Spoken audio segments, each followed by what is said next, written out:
Situs Candi Sewu terletak di Duku Bener, Desa Bugisan, Kecamatan Prambanan, Kabupaten Klaten, Provinsi Jawa Tengah.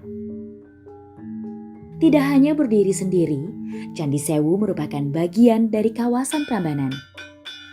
Bersama-sama dengan Candi Bubrah, Candi Lumbung, Candi Gana, dan juga Candi Prambanan. Komplek Prambanan Temple Compound ini adalah situs warisan dunia yang tidak hanya Candi Prambanan tetapi termasuk di dalamnya Candi Sewu, Bubrah, Lumbung, dan Gana.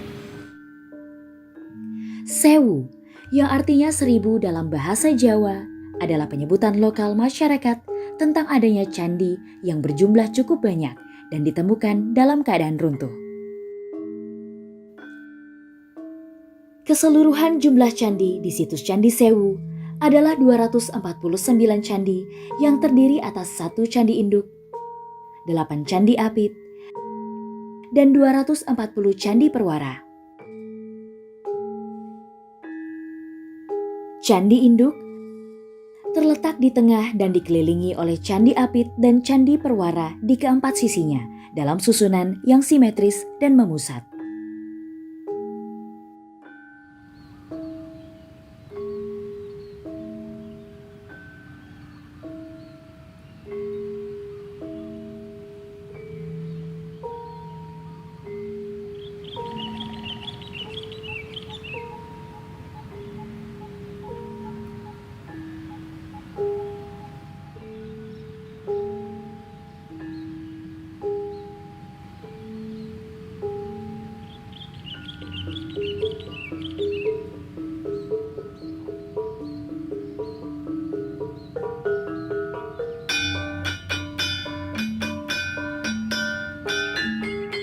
Selain bangunan candi, terdapat juga 8 arca dwarapala yang ditempatkan di sisi kiri dan kanan pada keempat penjuru sisi timur, selatan, barat, dan utara.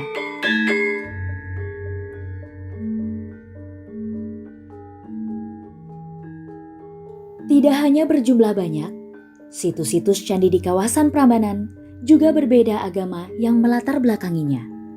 Candi Sewu merupakan candi berlatar belakang agama Buddha, bersama-sama dengan Candi Lumbung, Candi Bubrah, Candi Plaosan, Candi Gana, Candi Kulon, dan Candi Lor. Lebih ke arah selatan, barulah ditemukan candi berlatar belakang agama Hindu yang dibangun di masa kemudian seperti Candi Prambanan.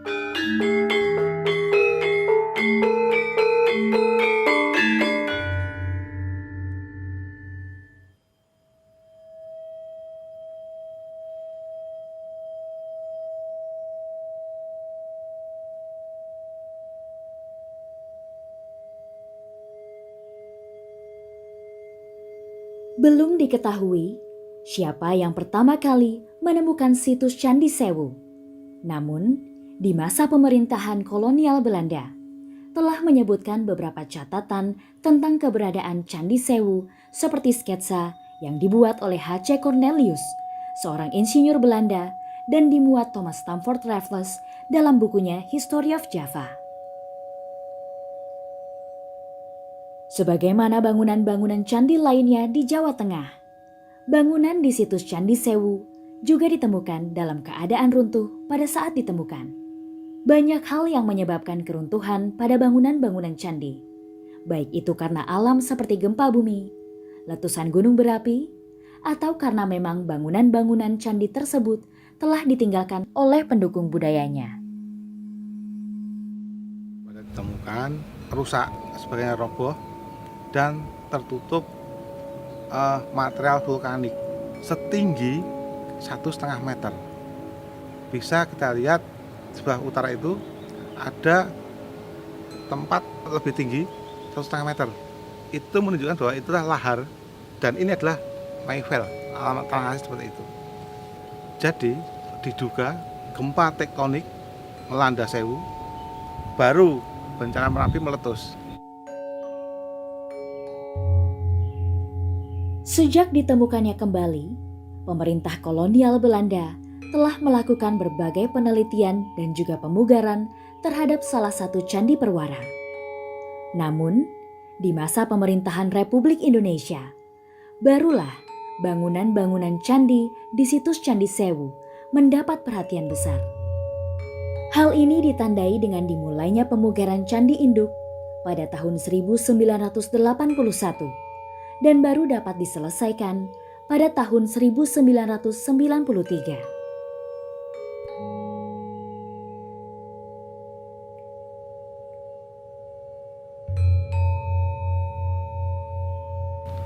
Ini termasuk daerah sesar opak. Jadi gempa 2006 cukup mempengaruhi kestabilan Candi Sewu. Dampak dari gempa itu adalah ada beberapa bagian candi yang rusak atau roboh jatuh ke tanah. Banyak antifik yang lepas daripada susunan batunya. Dan setiap sudut pintu itu ada keretakan dampak dari gempa tersebut.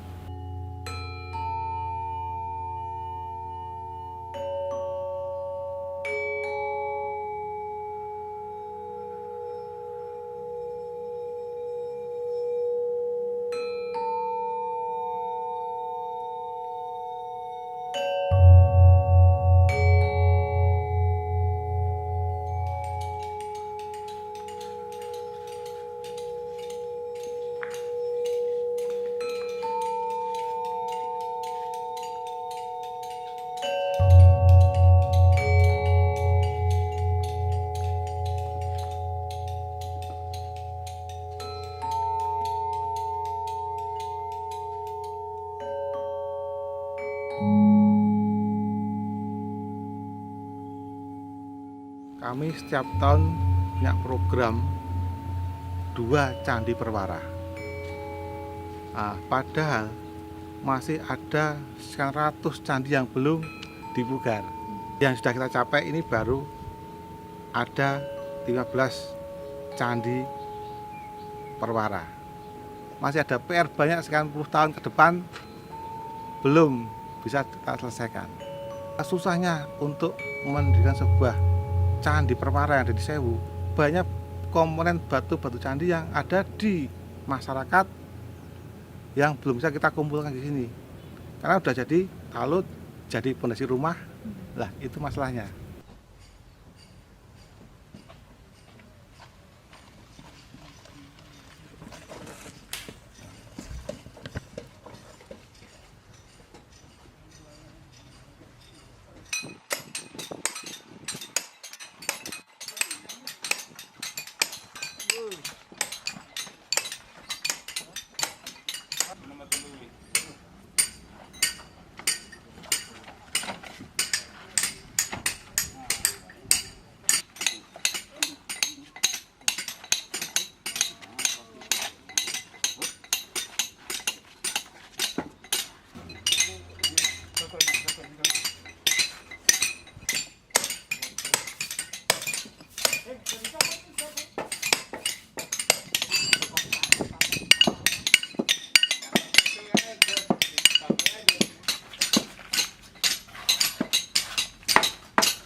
N. Jacob dan W.F. Stutterheim adalah 2 orang sarjana Belanda yang memiliki ketertarikan dan berusaha mengungkapkan awal dibangunnya Candi Sewu.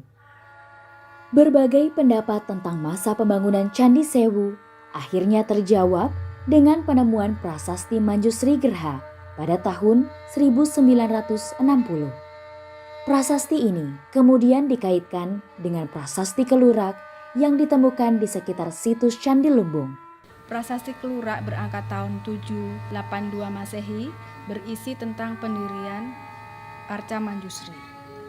Sedangkan prasasti Manjusri Gerha berisi tentang perluasan atau perbaikan bangunan untuk Manjusri. Menurut Bohari, raja yang mengeluarkan prasasti Kelurak adalah Rakai Panangkaran. Sedangkan dalam prasasti Manjusri Gerha, baris 9 hingga 10 disebut bahwa bangunan suci ini merupakan persembahan mulia Sri Nareswara yang telah menjelma ke alam kedewaan. Dengan demikian, dapat dimungkinkan bahwa yang disebut sebagai raja dalam prasasti Manjusri Gerha adalah Rakai Panangkaran yang telah meninggal di tahun 792 Masehi. Rakai Panangkaran adalah seorang raja besar yang memerintah kerajaan Mataram kuno dalam jangka waktu yang lama, yaitu kurang lebih 38 tahun.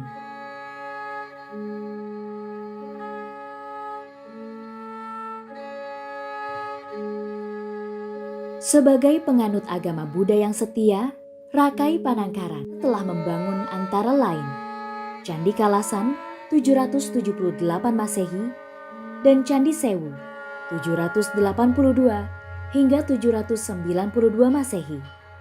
Bahkan Candi Borobudur yang dibangun antara 780 hingga 840 Masehi menurut Jacques de Marseille, peneliti berkebangsaan Prancis, juga dibangun pada masa pemerintahannya.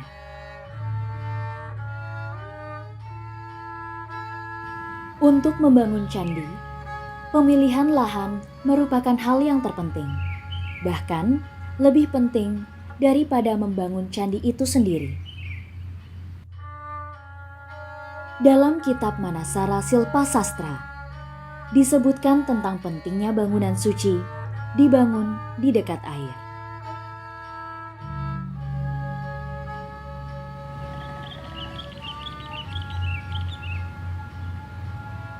Untuk membangun candi itu ada aturannya.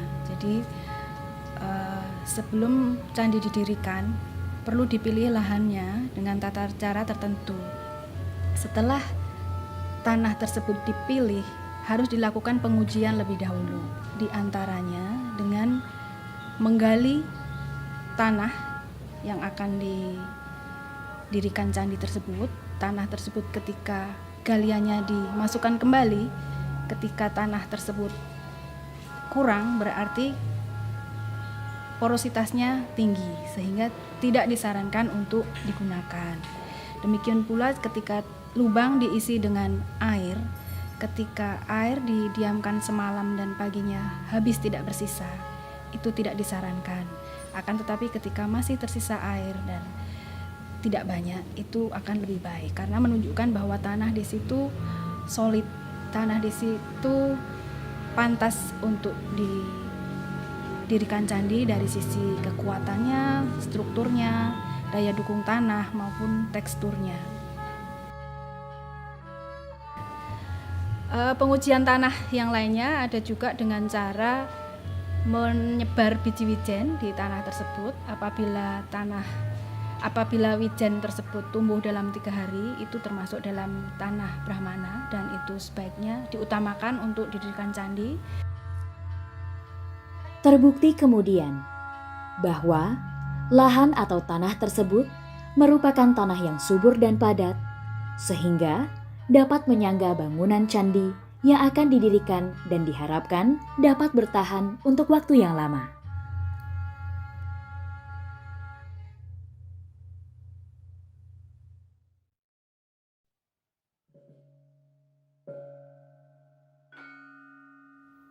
Sebagaimana dalam agama Hindu, kosmologi juga dikenal dalam agama Buddha.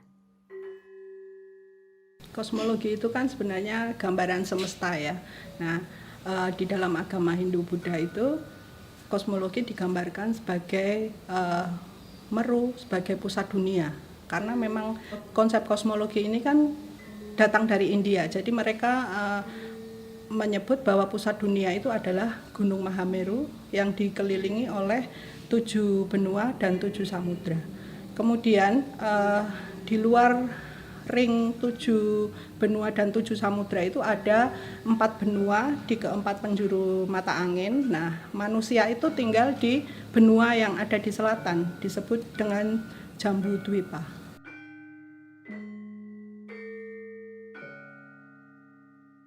Di Candi Sewu ya, kosmologi yang digambarkan itu Meru, pusat dunia itu adalah Candi Induk. Jadi Candi Induk Sewu itu gambaran Meru. Kemudian dikelilingi oleh 7 benua dan 7 samudra yang diwakili oleh pagar, kemudian lorong antara Candi Perwara. Kalau lorong itu mewakili samudra. Nah, ketika pagar dan deretan Candi Perwara itu mewakili benua.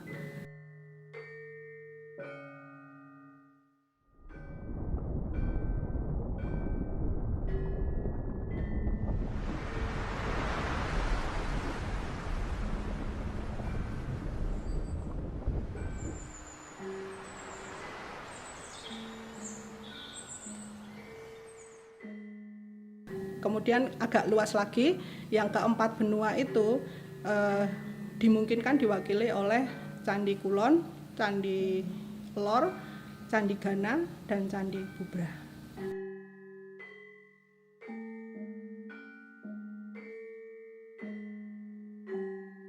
Nah, kemudian kalau gambaran kosmologi yang direplikakan dengan candi itu, karena manusia itu ketika diberi konsep lingkaran itu nanti akan membingungkan dalam penentuan arah, sehingga ketika diterapkan di candi biasanya dia akan dibentuk menjadi persegi yang dia akan mudah dikenali penjuru utara, timur, selatan, dan barat. Karena di dalam agama Hindu Buddha itu diyakini bahwa dewa-dewa tertentu itu menduduki arah mata angin yang mana.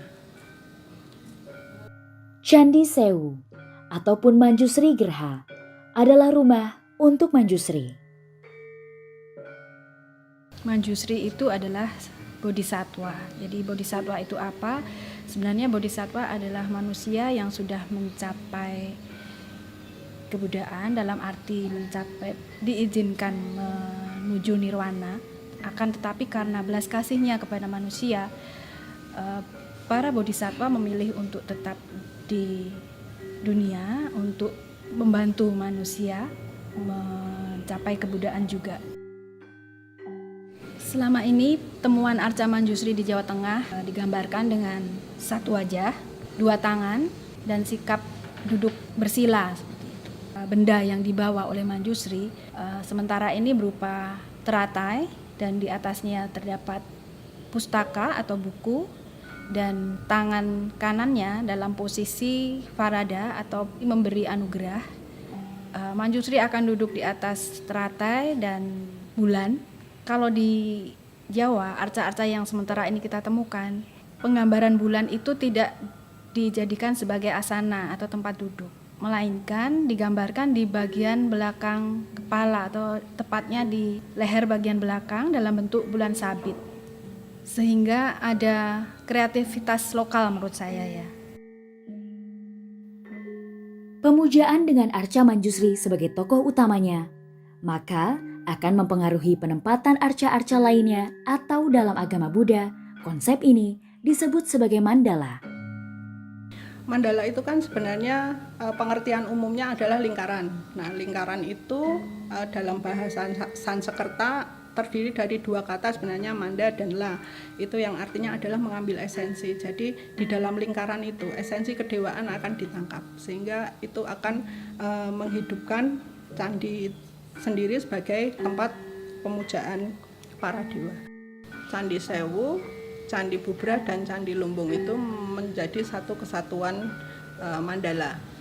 Hal ini ditunjukkan dengan arah hadap Candi Lumbung dan Candi Bubrah yang dia menghadap ke timur. Yang menarik dari konsep mandala pada masa awal pembangunan Candi Sewu adalah dengan ditemukannya arca Siwa yang merupakan salah satu dewa dalam agama Hindu. Di dalam Parasasti Kelura disebutkan bahwa di dalam Manjusri terdapat Brahma, Wisnu, dan Maheswara. Ketiga dewa utama itu ada dalam diri Manjusri, dan hal itu dikuatkan dengan ditemukannya arca Siwa dalam posisi Anjali atau sikap menyembah, tangannya menyembah di depan dada. Berdasarkan tinggalan arkeologis dan jejak arsitektur yang tertinggal saat ini, diduga konsep mandala di Candi Sewu berubah di masa kemudian. Di dalam konsep mandala yang baru ini, Wairocana merupakan arca utama dan ditempatkan di dalam bilik utama Candi Induk menggantikan Manjusri. Wairocana itu sangat berbeda dengan Manjusri. Wairocana merupakan Dhyani Buddha, jadi satu tingkat di atas Bodhisattva. Biasanya Dhyani Buddha digambarkan dengan pakaian trisiwara atau pakaian tipis yang akan menutup pundak sebelah kiri dan terbuka di sebelah kanan. Duduk bersila, dia mengenakan pakaian pendeta seperti itu. Ciri-ciri lainnya berambut keriting dan ada urna dan usnisa. Telinganya lebar sebagai tanda bahwa dia maha mendengar, dan sikap tangannya adalah Dharma Cakra Muda atau di depan dada gitu, melambangkan perputaran roda Dharma atau Dharma dari agama Buddha.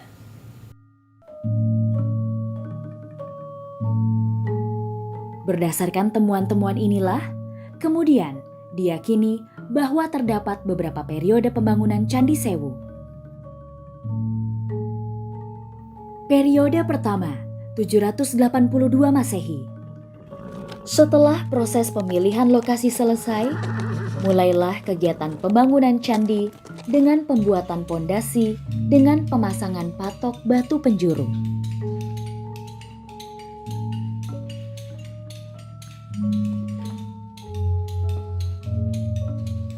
Keunikan lain pembangunan awal di situs Candi Sewu adalah penggunaan struktur bata merah yang menjadi inti atau benih dari bangunan candi.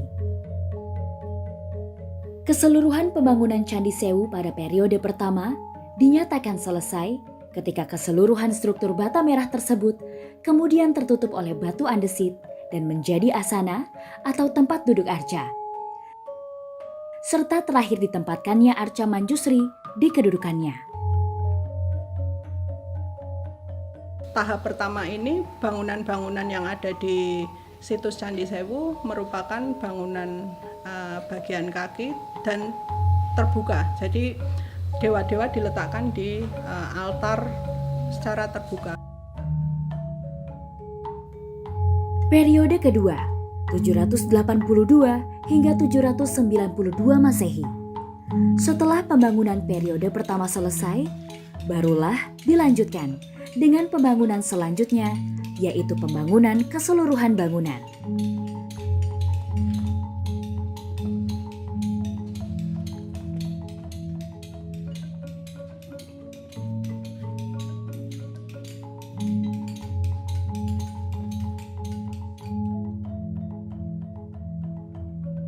Kemudian pada periode kedua dibangunlah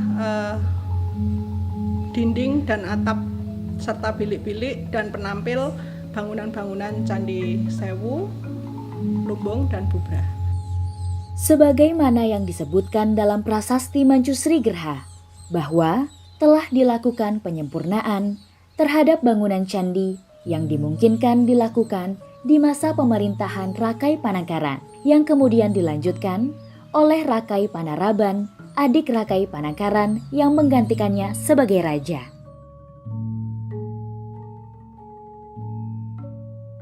Di periode ketiga, ketika terjadi perubahan Mandala, itu banyak perubahan-perubahan di susunan relung-relung yang semula dia adalah relung tinggi untuk menempatkan arca-arca berdiri, kemudian diberi tambahan batu-batu di bagian bawah untuk meletakkan arca-arca duduk.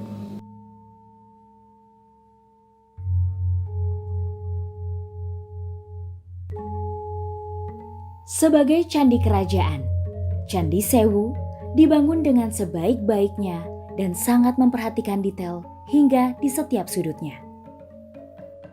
Apa yang terlihat di Candi Sewu saat ini, kita bisa lihat reliefnya di Candi Induk, di Candi Perwara, terdapat arca-arca atau relief arca Dhyani Bodhisattva yang digambarkan begitu raya, baik mungkin Bodhisattva barananya dari mahkota, pakaian, kain, perhiasan, dan relief sulur-suluran yang menggambarkan betapa indahnya para arsitek, para pemahat untuk menghias candi sebagai rumah ibadah mereka.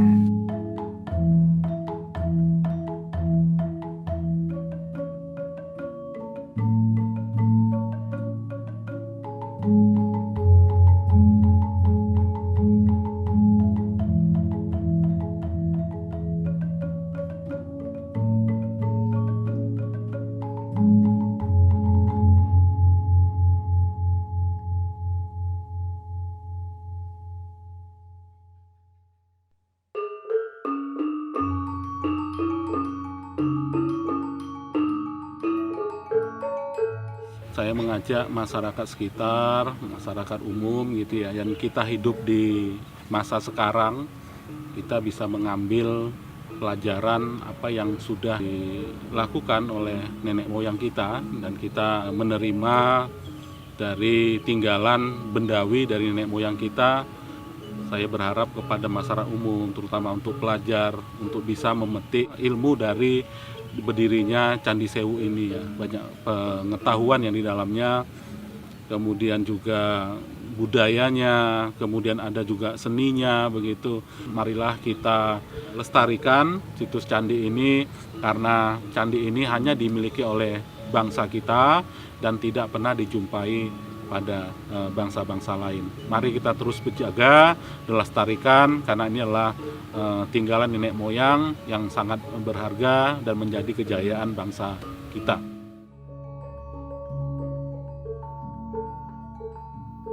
Pendirian bangunan suci atau stupa dalam kepercayaan agama Buddha merupakan dharma untuk memperoleh keselamatan.